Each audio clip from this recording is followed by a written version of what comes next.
Hey guys, VaulSC here. We're back with another bat rep for infiNity, the game between Ikari company, the mercenaries, and Haqqislam, vanilla Haqqislam that is, and it will be on the Supremacy mission. Now, of course, Season 10 has just recently come out, and there have been a lot of different changes. One interesting change that we haven't really looked into yet is the new Xenotech rule, where you have a additional civilian on your side. So there's the HVT and the Xenotech, and the Xenotech is effectively controlled by one of your own troopers on your side. Can't be and some sort of impetuous or frenzied trooper.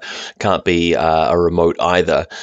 So I initially thought that you had to actually case vac it and actually synchronize it where you're actually in base-to-base contact with it, but my opponent read out that it was it works a little bit more like G-Sync, where you've got looking like an orc spot or something like that, where it just stays within your zone of control. So that's one thing I learned in this game, if that is correct, that is. But Supremacy is the first mission that we're playing in Season 10 that involves the Xenotech, so it'll be our first go with that mechanic.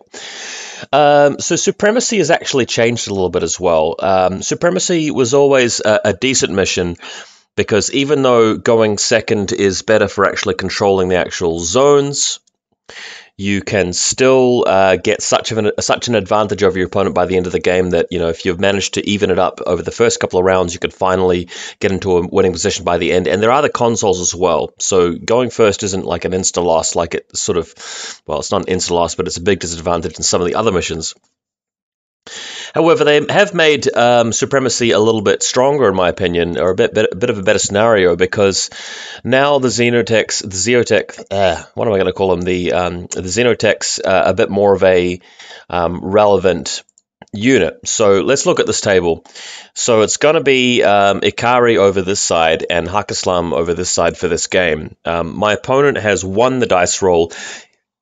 He normally goes straight for first turn with Haqqislam, but has gone straight for second turn with this game, just because he does want the advantage of second turn, and he's maybe got an army list which doesn't rely on first turn as much for a change. But as normal, you draw the line down the middle of the table, and the middle of the table across here. And then there are the 4 quadrants. So there's the deployment zone and the quadrant there, and the deployment zone plus quadrant around about here. So if at the end of your game round, let's say that Haqqislam, going second, captures this one as would expect them to, and captures this one as would expect them to, and then just manages to capture this one as well, they get 1 bonus point only, whereas I believe it used to be 2 bonus points for Supremacy. The thing is, if you also have your Xenotech in one of the zones that you control, you get a further bonus point, even if you don't have more quadrants controlled than your opponent. And what that allows you to do is to eliminate the models around your opponent's Xenotech, making it harder for them to move it over. And even though you may not be controlling 3 out of the 4 zones, or 2 compared to your opponent's 1, for example, the Xenotech adds a layer of complexity to the mission, which allows you to do more than just be the only player controlling the zones, period. So there's more ways to actually get ahead, which I really, really like. Okay, so I'm deploying first and, I'm deploying second and actually taking the first turn, which is great. I'm really glad that I'm not going to be up against all the Daylami and Aljabel on the first turn, so that's really, really wonderful. Also, given that I've got a Krakot and Yujimbo and 2 Yuanyuans, going first turn will still be kind of cool. This list, I'm actually trying out the Wu Ming, so the 4-man Wu Ming plus Clipper Dronbot to be the 5-man link. And I know that when I first put out my video discussing Ikari and going strategy, I said that the Wu Ming option wasn't the best option available to Ikari, and I still kind of feel like that's the case. It's a bit better to go with the Tanko missile launcher and the Kaisatsus, and then spend your SWCs and other things in your army, like the MSV2 Brawler, the Rushi, things like that. However, I do think that this particular Wu Ming list is decent, especially against vanilla Haqqislam, because one of the weaknesses of vanilla Haqqislam is that they don't often show up to the table with their tag or with their Azrael APHMG, or at least in my experience, they don't. It's more commonly, you know, the flood of Gazimatiwas and Daylamis, and the most high power gun they've got is like one Jambazan. So when you've got you guys shooting back with PS16, you know, ignoring the smoke deficit, and armor 6 and cover with a doctor nearby, they're really good at covering the table against all of those smaller impetuous troopers, and that's hopefully what we're going to see in this game. So here I am deploying my troopers. We'll have a look through at what's what. So left hand to right hand. This bike, which I normally use to represent a Desperado, is representing Yojimbo for the first time. So I'm taking Yojimbo because these two mines, which represent Crazy Koalas here, I think really essential. If I didn't get the first turn, they would be needed to defend the Wooming Link team against an impersonator. So if one impersonator keeps throwing smoke grenades around and actually kills 2 or 3 members of the Link team, that's really, really bad. So I've taken Yojimbo specifically to help counter that. So my HVT is up here, and there's a ninja prone next to the objective. This is a Kaisotsu hacker there to provide assisted fire to the Clipper John Bot and the Link team, and the Brawler Lieutenant just hiding way at the back. Let's talk through the Link team. So this model, which usually represents a Panzerfaust light shotgun, is actually representing the heavy rocket launcher light shotgun. I think in the Link team here, the heavy rocket launcher is really needed for the AROs, and you need something really scary in ARO that can actually survive as well. If we use the Dron Bot and put it up the top there, it can only sustain 1 wound. I may not necessarily have assisted fire on it at the time if I didn't go first, for example.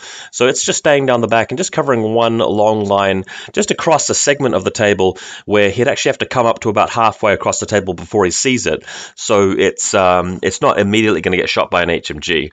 We've got the chain rifle submachine gun guys here, both identical profiles. They're prone next to the doctor and the HMG Wooming. You'd always take this guy in a Link team down the bottom there, and he's also helping to cover this section of the table, which we'll see momentarily. Pathfinder deployed up because I've got first time. I'm going to go and hit the button with him, and a Fugazi drone bot back here just so I can use the repeater range to help out with assisted fire to the John Bot, the Clipper John Bot at the back. So you can see this in a bit more detail as to the fire lane. So this HMG's got a long line across that way. The rocket launcher's got a long line across there and over here as well. So covering a lot of table here. Pathfinder's moving up to this objective right here, and then everybody else is sitting happily at the back. Extreme right-hand side, we've got my Kaisotsu Forward Observer just prone behind the wall. Actually, not even a Forward Observer, just a basic Kaisotsu. And he is controlling this alien Xenotech guy from the Cabana army here. The plan is to move initially behind this wall here, where they will safely pick up the quadrant control section. They only need to cross that line, and then later we can move the Xenotech up a little bit further and get them to a point where we can lay down the multi-scanner and pick up extra points. So it's +1 for laying the multi-scanner, but it's -1 if you don't lay it down. So it's a swing of 2 points if you're not doing that. So let's go through my opponent's list. He's going second. So there's a Gazimatiwa over here. Gazimatiwa over. A Doctor over here. Doctor Plus. There's a Gulam Sniper, which is conveniently covering this line across here. So if I walk over to his left-hand flank, he's gonna snipe me from the left. He's also got a Lasik later on, which is gonna snipe from the right. So he's got a really good crossfire through the middle of the table, just to take out anything which might be coming from my deployment zone to his. This Nafaton's his lieutenant up there. Got a War Core. There's another Gazimatiwa over here, and there'll be a Bereed behind this crate. We'll see that in a minute. Also quite important, he's put his Algebel right in the middle of the table, out midfield, prone there, impersonation state, of course, because he's not got first turn, so he's not going to be using that to kill me straight away. So from the middle of his deployment zone, we just saw Algebel at the top. There's a Hunzakut Forward Observer there, War Core, Gazimatiwa. That's going to be his Xenotech there. So that's accompanied by the Bereed, who's controlling it, another Ghazi over here, and another Nafatun right at the back. Okay, so from right-hand side, we've got the Jambazan HMG up on the staircase here. Helper bot belonging to the doctor back on the other side of the table, I should say. Ghazi extreme right to provide smoke grenades for this this Janzaban, of course. And a Lasik sniper who's got a really good angle across from the right to the left corner, but not actually being able to see my deployment zone, so he's not going to get shot by some random Rushi or whatever's showing up next. Okay, so there you go. He's got El Jabal and the Hunskut through the center. My reserve model is going to be a Krakot Renegade with a single submachine gun, deploying far up just to take advantage of the smoke. So the plan is Yojimbo should be able to throw some smoke with his light grenade launcher or his basic handheld smoke grenades, and that might allow me to bypass his sniping setup he's set up, because the Jambazan is prone. That's the only MSV in his army. Unfortunately, though, he doesn't roll up any extra speed. He gets +1 armor and bioimmunity, so not the best roll, but we'll have to make do with it. My opponent's reserve trooper is none other than Tariq Mansouri with the Spitfire. Very, very good profile. He's going to be prone on top of this building. He's going to be planning on moving out across the staircase, the walkway. In fact, let's just have another look at the table.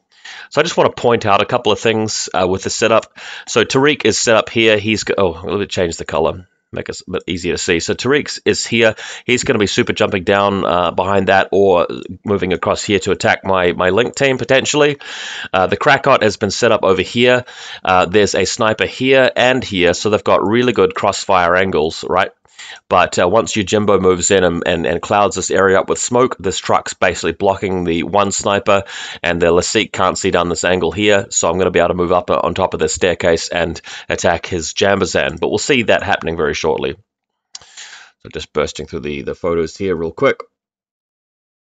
Okay, so indeed, Yojimbo, with his impetuous move, drives forward. His mines are also coming with him, crazy koalas, and lobs a smoke grenade right down here. That's also going to block line of sight from the Hunskut shooting backwards. It's the perfect smoke grenade. It's going to allow the Krakot to follow up through this angle. So that's the plan going correctly.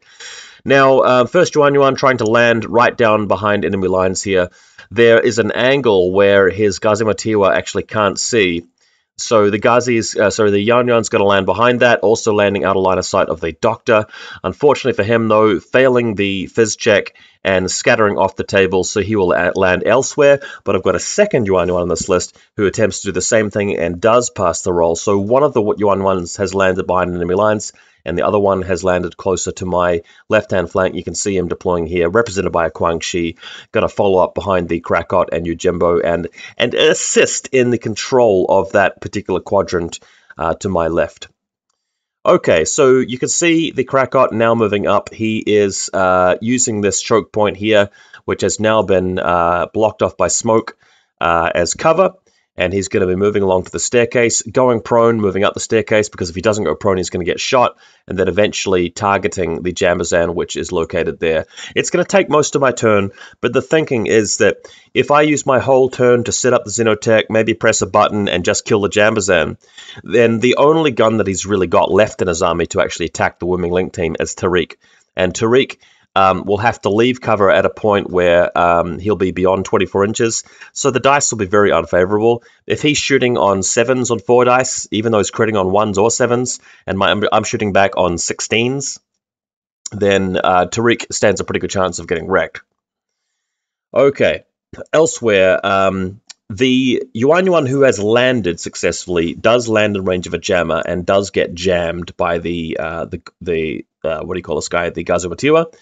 Using his only irregular order, which he will be allowed for the rest of the game, he is going to move just carefully up the staircase a little bit and try to pistol the Ghazi in the back, but that fails because his ballistic skill is terrible. The thing is, though, the importance of the Yuan is twofold. Firstly, it will cause the Gazimatiwas to move towards the back of his deployment zone rather than towards my side of the table, which is preferable for me. And secondly, as he does move in, I might get a chance to chain rifle him and actually take him out in his turn during the impetuous phase. So I'm really happy with the positioning of this guy. Okay, so the Link team spring into action. We know that nobody's really watching us at this point, so the HMG getting into position to take out this Warcore in the distance. It's 5 dice to hit on 16s, so easily wiping out the Warcore. This is also important because we can now position the rocket launcher and move him up just a little bit to get to a point where he'll be outside of my deployment zone. So that'll actually add the weight of his points to this quadrant here, which we're going to need throughout the game, because if I put too few points in that zone, my opponent can move Tariq or somebody similar, Al-Jabal, to my side of the table and actually start scoring points at the end of every game round. As advertised earlier, we've got the Xenotech and the Kaisotsu moving up to the wall, where they'll be inside the quadrant. The Pathfinder moves up towards this button. There's a coordinated order going down with him and the Doctor and the Krakot on the other side of the table, just to efficiently move up. And we are ticking the box, pressing the button for the Pathfinder, who's then going to move out over to here and stay alive, but staying within the zone. So the Krakot makes it all the way up to the stairs, now has to stay prone and carefully go up to the top of the stairs and end up in this location where you should be able to see the Jambazan. It's not going to be an easy fight because Jambazan's going to be 1 pistol on 15s. I'm 3 SMGs on 14s, so it could go wrong. Also, this bot's going to start dodging his way towards me and maybe engaging the Krakot to make things even more difficult. Luckily, though, Krakot is immune to the Gazimatiwa's jammer over here because he's a Morat and he has isolation immunity. So we move in with the Krakot, bracing myself for a round of bad luck, but dice rolls are nice and average, and the Krakot does actually destroy the Jambazan. In fact, gets a bit lucky because he gets 2 wounds of the Jambazan, so the Jambazan won't have the opportunity to use regen, and the Krakot does indeed destroy him. And after that, we see that now he's accomplished his primary objective. He can go for a secondary objective, which is to essentially stand up here and fire a couple of shots down at the Lasik sniper and 1 shot at the Gazimatiwa using shock ammunition. There will be a Ghulam that gets to shoot him along this angle with the sniper rifle, though. So the response here is that the Lasik declares a change face dodge, the Ghazi fires his chain rifle, and the Krakot just ignores the Ghulam sniper and fires at both of these targets to try and suicide himself. But the good luck continues because the Lasik takes the hit and goes unconscious. The Ghazi takes a hit and goes dogged. And the Ghulam misses a shot completely on a 17. So the Krakot is actually fine here. Perfectly fine. In fact, no. What happens is that the Krakot takes the hit from the sniper rifle and passes the armor save. He does have +1 armor and bioimmunity, by the way, which helps a little bit. So that allows him to do even better, which is to go prone after this by failing the guts check. And that'll allow him to move up the stairs a little bit and destroy this bot, which could be used to revive the Lasik. So a really, really, really strong turn from the Krakot, which definitely puts me ahead in this game. Your Jimbo now moving back behind cover, and the koalas are going to do the same thing, moving around here. And this is going to help me secure my side of the table, the zones that I need points in, just while I wait for the game to get to a point where I have supremacy, so to speak, with the actual points and can push into his territory a bit more effectively. Okay, so here you can see the Wuming repositioning a bit. This guy's definitely outside of the deployment zone now. The HMG's moved down here just to a point where he's going to retain cover a bit more reliably against somebody like Tariq, and then we can move on. Okay, as the Wuming spend their very last order in Group 1, a Tuareg sniper appears and gets a free shot against one of the guys who's exposed, who's not a link leader at the time. So we've got a shot going off here between the Tuareg and the Wuming. He's caught off guard here, and a single wound is inflicted on the Wuming heavy rocket launcher, which will make it easier for Tariq to remove him, or for the Tuareg just have another go at it during the Haqqislam turn. So a bit of a surprise there, but I guess he was just waiting until I'd run out of orders before he sprung his trap, which was the wise thing to do. With the final remaining order in Group 2, the repeater drone bot here, the Fugazi, being used as a repeater to put assist to fire on the missile launcher, which is in the Wuming Link team. Okay, so Haqqislam turn 1, only I think 6 regular orders in Group 1 and a couple of regular orders in Group 2. Everything else is irregular. So we've got Gazimatiwa's moving out now towards this Krakot up here, who's really quite safe, and he's killed everything in his little corner. So Ghazi moving out towards this direction. Now over here, there's a Ghazi which is moving through and throwing smoke over this region behind the building. Of course, not onto this. He has to come towards the Yuan, but the problem here is that he's now going to get nuked by the Wooming heavy rocket launcher hitting on 19s in good range, and the HMG at long range hitting on 13s on 2 dice. So this Ghazi Motiwa just gets absolutely pummeled and fails his attempt to lob smoke. So not looking great for the Ghazi there. In fact, he goes, I think he goes dogged actually, rather than getting killed, because the missile launcher, so the heavy rocket launcher actually misses catastrophically. No, it doesn't miss. Rolls lower than the smoke roll that the Ghazi gets. So they roll a couple of low dice, the Ghazi rolls higher with the smoke, but the HMG rolls a single dice which beats the smoke roll. So the smoke doesn't actually end up going down, but the Ghazi takes 1 hit from the HMG and goes dogged. Now, so that's where he's trying to land it, but to no avail. You can see the link team in the background. Now the other guy nearby actually has to move towards the Wooming, so has to move towards the Yuan as well. Okay, so the Yuan declares a dodge up the stairs, and the Ghazi needs to throw a smoke grenade down here, because otherwise there's no opportunity for Tariq Mansouri to leave the tower effectively. If he just stands up, he's up against an HMG and a heavy rocket launcher which hit on 19s, and he's firing on maybe 7s, so he's probably going to lose and die. The really difficult thing here, though, is that the Ghazi throws a smoke grenade to block him, but has just barely come into line of sight of this Wooming heavy rocket launcher up here, who's going to rain down death and destruction from above. So really bad spot for the Ghazi to be in. Ghazi trying to sacrifice himself and just throw a smoke grenade, but unluckily misses the smoke grenade. So Haqqislam having a really unfortunate turn here. The couple of rolls that really needed to go off just didn't, and he's been obliterated. So that's really looking bad, and the Yuan's still there. So Doctor moving carefully around the corner, blapping his rifle into the Yuan, and unfortunately not killing him. So we'll have to use something to kill him eventually, but I think eventually the Doctor has another go at it, or the Lieutenant throws a speculative smoke grenade, a speculative normal grenade over there, and they do kill him eventually, but not after an order or two has been spent. Okay, so yet again, this Ghazi, who miraculously survived, moves back to cover, tries to throw down a smoke grenade to benefit Tariq, and gets killed by the Wooming heavy rocket launcher, fails the smoke grenade anyway. And at this point, my opponent realizes, oh, why didn't I just use this guy? That's Al-Jabal, who can just throw a smoke grenade over here anyway, so this is going to allow Tariq to get down. So he realizes this a little bit late. So that happens. This Ghazi is destroyed, by the way. So the smoke does get placed eventually.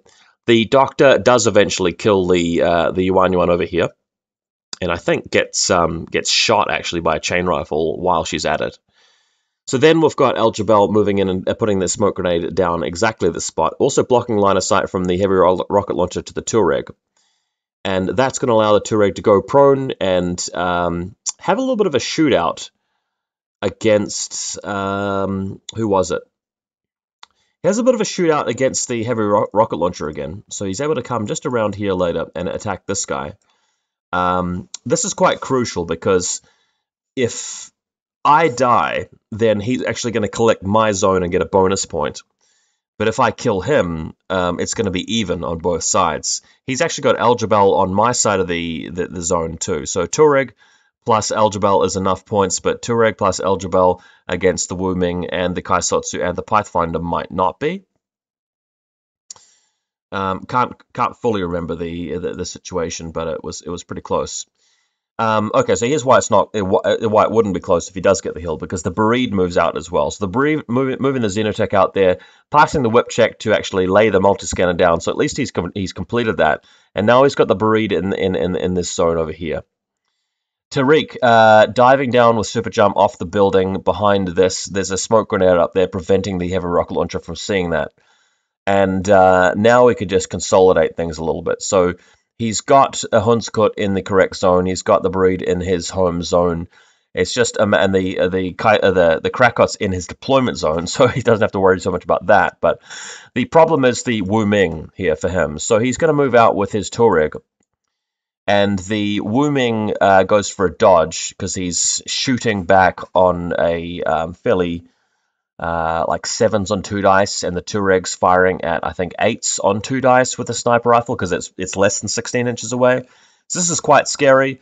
Managing to fail the dodge tech completely, the sniper goes off, gets a single hit, and I have to pass an armor save, and luckily the Wu Ming does pass the armor save, and the game continues, but he hasn't managed to capture my zone, which is quite important. So end of game round here, and we've both got 2 quadrants each. We've both got our Xenotechs in quadrants that we are dominating, so no lead created with the scores, but my opponent has put down a multi-scanner and I haven't. So he's +1 and I'll be -1 at the end of the game unless I do lay that scanner.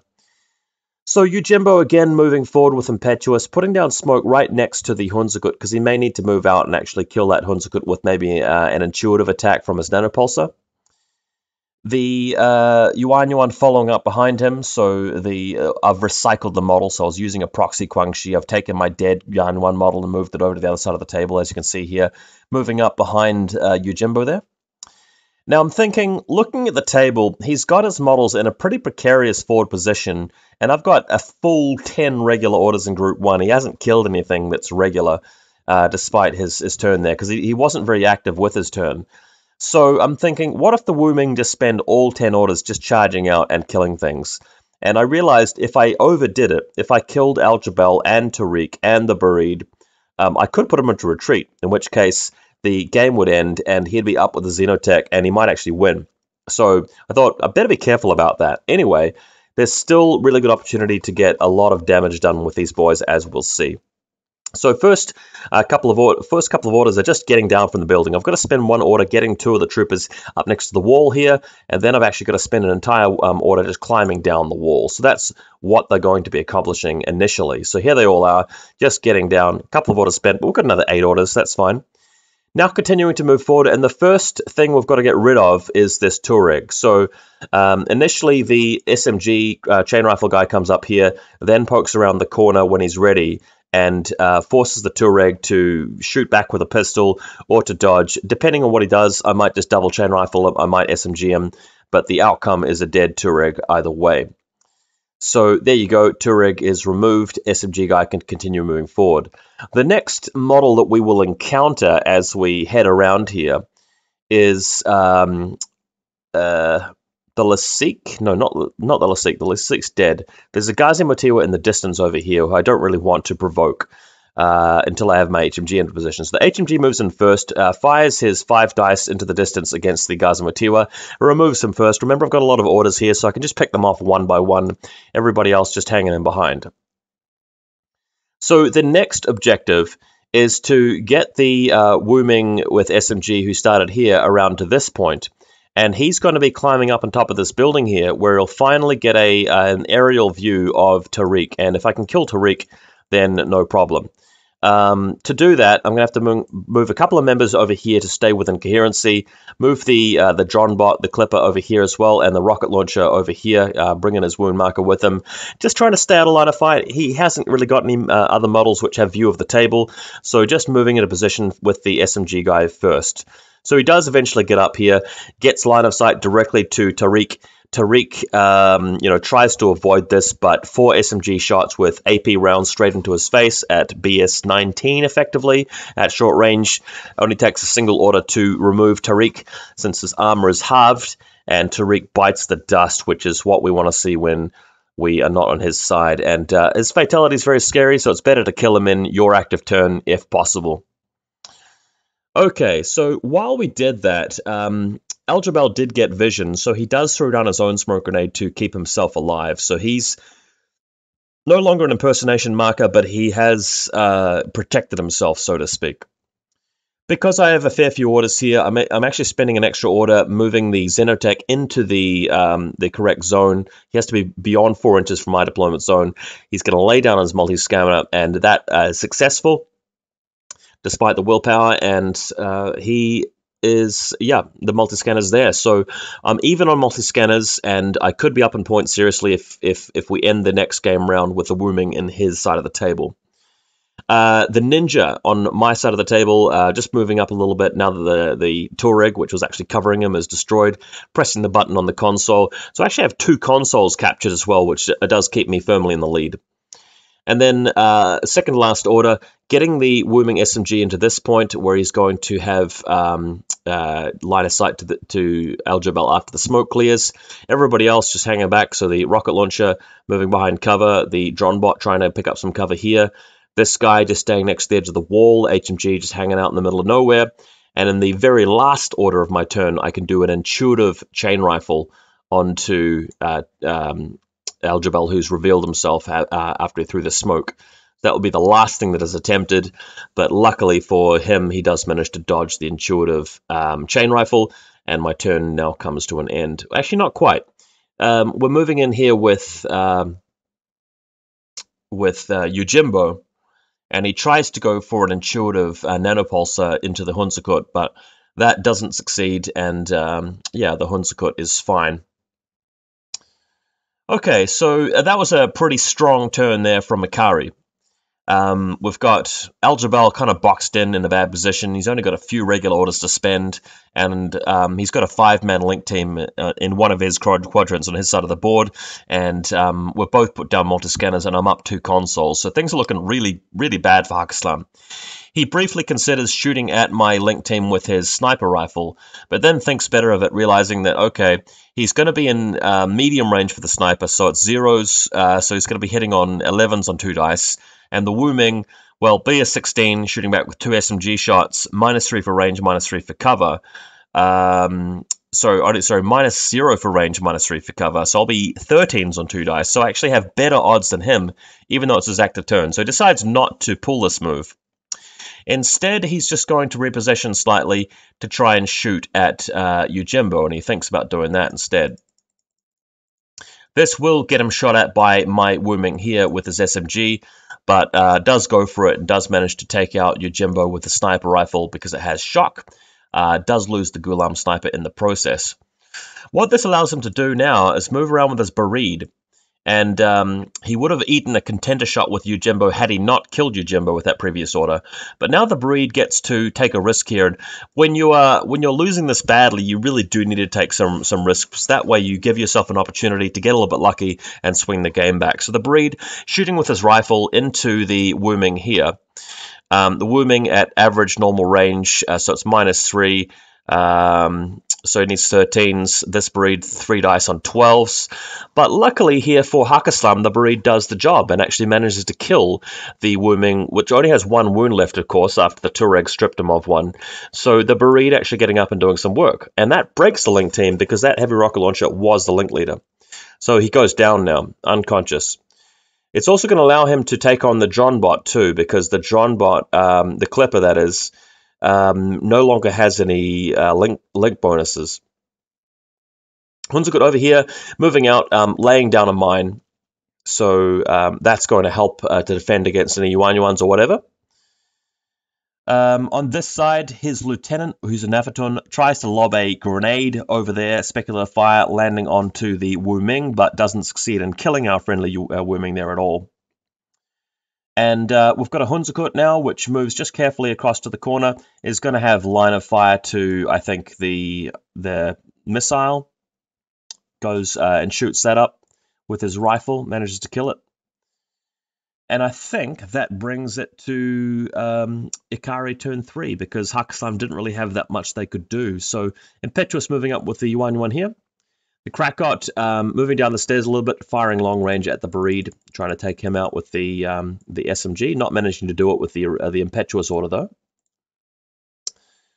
On this side, Al-Jabal's just about to take it here, so reforming the link, moving this guy here into position where he's got range with this guy, and he's going to basically shred Al-Jabal with the rest of his shots. So Al-Jabal is removed by the SMG. He does take a shot from the Bareed and the Hunsakut, but survives it with his beefy armor there, heavy infantry. So there we go. Just ripping up Aljabel, taking care of the Hunsukut eventually as well. The Bereed is being destroyed, I think, by the eventually by the Krakot. Moving my other my airborne Wuming, or the guy on top of the bridge, we should say, moving over to where you can see his lieutenant. SMG to the face of the lieutenant. Lieutenant tries to flamethrow him back, but the Wuming passes the armor save. So that's looking pretty grim for Haqqislam. This guy moving back through to here. They're still in the correct quadrant. These two guys are here, so they are feeling fine. And there you go, Lieutenant being assassinated by our friendly Wuming. And that's pretty much it. We've got a Krakot which can take on the Hunsukut successfully with his SMG.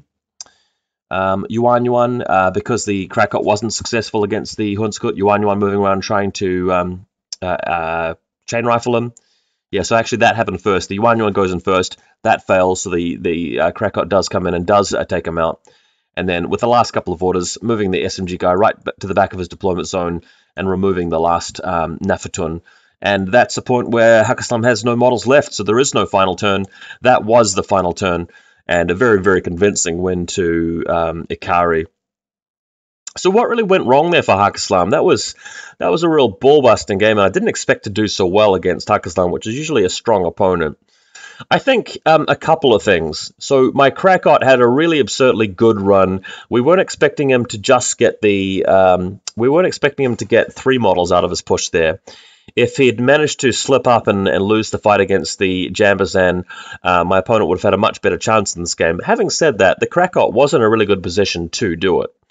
The other thing which I think really screwed my opponent up quite badly is the Yuan's landing at the back of the table and causing his Gazimatiwa to move backwards. And we weren't sure whether there'd be line of sight to the Wu Ming, but found out that there just barely was enough room for him to see the silhouette. And had that not been the case, he would have had smoke grenades, Gazimatiwa on his left-hand flank, able to stop the Wu Ming from coming in. There'd be jammers there, and there'd be smoke there to cover Tariq moving in, and it would have been a much tighter, closer game. It may still well have been that had those situations not gone my way, the Ikari could still have done it, but I think those were a couple of really nasty spots, and I think my opponent probably wasn't expecting the Link team to just come charging out and wipe everything out, but they can do that if you give them the opportunity, and that's one lesson to be learned. If you do decide to invest all those points in a 5-man heavy infantry Link team, and granted it's a bit cheaper when you're playing Wu Ming plus the Clipper, but if you ever get the opportunity to spend a good 8 to 10 orders just running across the table and killing things, that can really just put the lid on the game and just seal it for you and win decisively. So if you know what you're doing, that's a really good thing to do at some point. Whack 'em with the pain train. All right, guys, hope you enjoyed the bat rep. I certainly enjoyed going through it with you, and we'll see you again later in the week for more games.